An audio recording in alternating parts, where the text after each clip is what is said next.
अनेकांना प्रश्न पडतो की आपण काय एका वासपडात आहोत. नियतीच्या मनामध्ये होतं की आपण एकत्रितपणाने राजकारणामध्ये अनेक वेळा अनेक फेरबदल घडतात.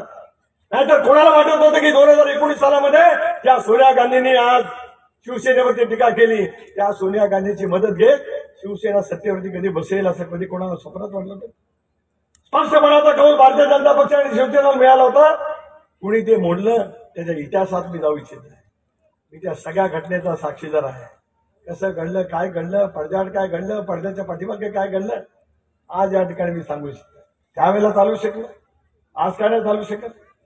होय, मी सांगतोय बरेचसे 2017 सालामध्ये राष्ट्रवादी काँग्रेस पक्ष देवेंद्र फडणवीसच्या सरकारमध्ये फडणवीस साहेबांच्या सरकारमध्ये सहभागी होणार होता. 3 महिने आमच्या वाटाघाटी चालू होता. त्यावेळेला मी प्रदेश राष्ट्रवादी काँग्रेस पक्षाचा अध्यक्ष होतो. मंत्रिपदं ठरली, पालकमंत्रीपदं ठरली, खाती ठरली, लोकसभेच्या जागांचं वाटप सुद्धा ठरलं. शेवटच्या क्षणाला दिल्लीमध्ये आम्ही ज्यावेळेला गेलो त्याला फक्त कधी सरकार बनवायचं एवढ्या परवानगीसाठी आम्ही गेलो. बिहारमध्ये जसं नितीश कुमारांनी ठरवलं तसं महाराष्ट्रामध्ये करावं असं आम्हाला वाटत होतं.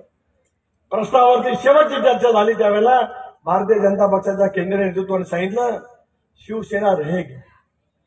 मला आज शिवसेनेच्या म्हणजे त्या शिवसेनेच्या नेत्याला सांगायचं आहे भारतीय जनता पक्षाने आम्हाला सांगितलं शिवसेना सरकारमध्ये राहील. आज तुम्ही भारतीय जनता पक्षावरती टीका करता, एकनाथराव शिंदे साहेबांच्यावरती टीका टिप्पणी त्या ठिकाणी करता. आयुष्यभर त्यांनी त्यांच्या पद्धतीने आपापल्या पक्षाचं काम करण्याची मनोभूमिका त्या ठिकाणी घेतली आणि त्याच्यातून आज या ठिकाणी घडलेल्या अनेक गोष्टी आपण पाहू शकतो.